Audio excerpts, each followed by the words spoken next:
Our other top story, the storm drenching California. That was comedian Ellen DeGeneres. She posted this video on Twitter of herself standing in the rain beside a flooded torrent flowing through what she described as a normally dry creek bed near her property in Montecito. And just take a look at the damage the storm has already caused in many different parts of our state. I mean, you can see it all here. Look at the streets in San Luis Obispo. They are completely flooded. Those are streets, all that water under the bridge right there. And then in Santa Barbara, there's a man trying to go kayaking in those conditions. There's another man paddleboarding there earlier. People there say they can't get to their homes because of the flooding, so this is now their transportation. In Ventura County, 18 people were rescued as floodwaters tore through a homeless encampment. And now here in San Diego, we are also dealing with wet weather today. Of course, not as bad, anywhere close as bad as what's to the north. Evan will have a first look at your microclimate forecast in a moment. But first, we want to get to our reporters. They are live in Oceanside and La Jolla this morning. We start with CBS 8's Dana Marie McNichol live in the North County. How are things looking there? Well, I can tell you, Eric and Netta, it is dry out here, but the wind is very, very strong. You can feel the gusts. They're very powerful. A lot of the trees are slightly bent. The palm trees are blowing in the wind, but thankful for that small break of just water. We actually have seen quite a few people walking down here in Oceanside, a family playing on the edge of the water, people with their dogs, runners still staying true to that New Year's resolution. We spoke to one woman who is thankful for this time to just be able to walk outside, knowing that there are other places in California that's just not the case. We need to be lucky out here that we can just walk and enjoy without any floods.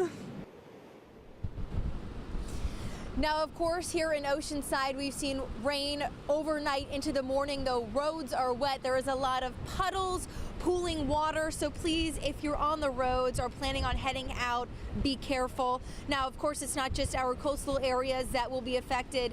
Typical areas like Fashion Valley, Mission Valley, the Tijuana River Valley, they usually flood when we see high amounts of rain.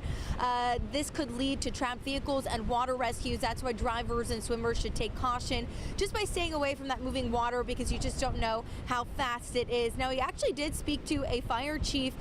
He's in charge of the rescue operations for San Diego. He told us that members of his team already left for Sacramento to help rescue crews as they're dealing with major flooding issues.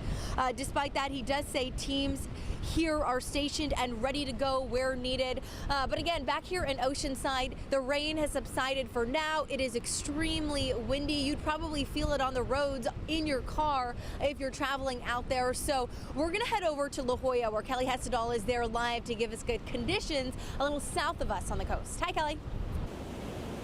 That's right. You know, it's been raining on and off here in La Jolla. Nothing too strong yet, but we are expecting some heavier showers this afternoon. But take a look at this water. It is pretty rough out here right now. We have spotted plenty of people out here just taking in the view.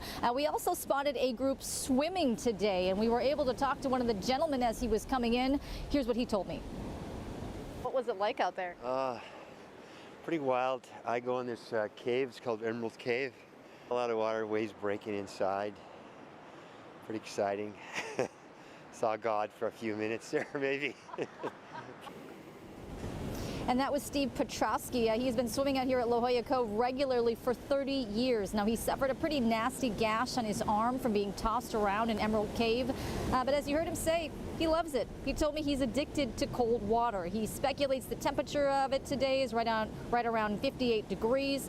So today is not a day for the inexperienced swimmer to get in the ocean. He definitely acknowledges that. Lifeguards say the same thing. They told me what's tricky about the cove is there will be lulls for a while. It'll look calm, and then a big set will come in and catch people off guard. Now, we talked to other people out and about enjoying the rain. People came prepared with their umbrellas. Some had raincoats on. Another gentleman we talked to says he just enjoys taking photos during storms like this.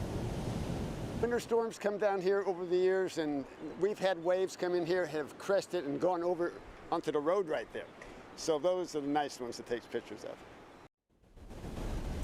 And back out here live, lifeguards are keeping a close eye on who is going into the water. Again, it's only for the experienced. They tell me the other day they had to turn away a group of snorkelers going in because it was just too dangerous. So we are expecting a heavier round of rain to come in around 2 o'clock this afternoon. We will be out here keeping an eye on things, and we'll let you know of any trouble spots. Kelly Hessedal, CBS 8. Wow, that swimmer without a wetsuit on, out there in just shorts. Yeah, not advised. No, yeah. Not advised. You saw he was all cut up. Yeah. I mean, There's a lot dangerous of stuff. Not rocks. to mention 58 degrees, too. And on a regular day, just swimming there. I mean, a lot of people do it, but there's an undertow. Yeah. You got to watch out. So obviously, he's pretty experienced. It's but- crazy out there. Yeah, be we do careful. still have that high surf advisory in effect. Luckily, no coastal flooding right now with this wave and this, push of energy along the coastline. Let's take a look at this next atmospheric river that's arriving. You know, you've heard that term one too many times maybe over the last couple weeks, and that's because it is just wave after wave of moisture, whether it be along the coastline or coming from the sky, right? So let's take a look, starting off with your Tuesday rain totals thus far. This is just into the 11 o'clock hour now on your Tuesday. We have already picked up on more than half an inch in Valley Center, Fallbrook, San Onofre with one of the highest accumulations, 67/100ths.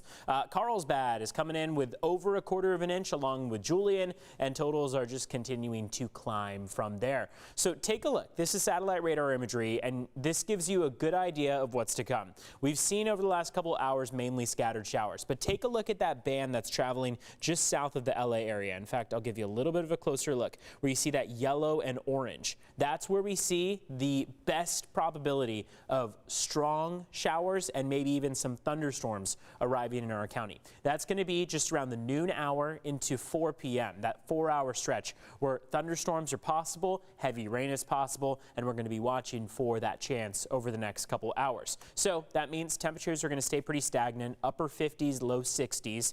We have that chance of showers carrying on over through about 3 to 4 p.m., and then we'll drop down to only a 10% chance just in time for the evening commute. So that should be a mostly dry evening commute as those showers taper off. Coming up, we will dive into the details of everything else that this storm is bringing along with it. I mean, we also have a wind advisory in effect. In some spots, wind has been more powerful than the rain this morning. We'll talk more about the high surf out there, and we are already gearing up for our next round of wet weather that will arrive this upcoming weekend. Again, wave after wave. Details on all of that and more coming up. Netta?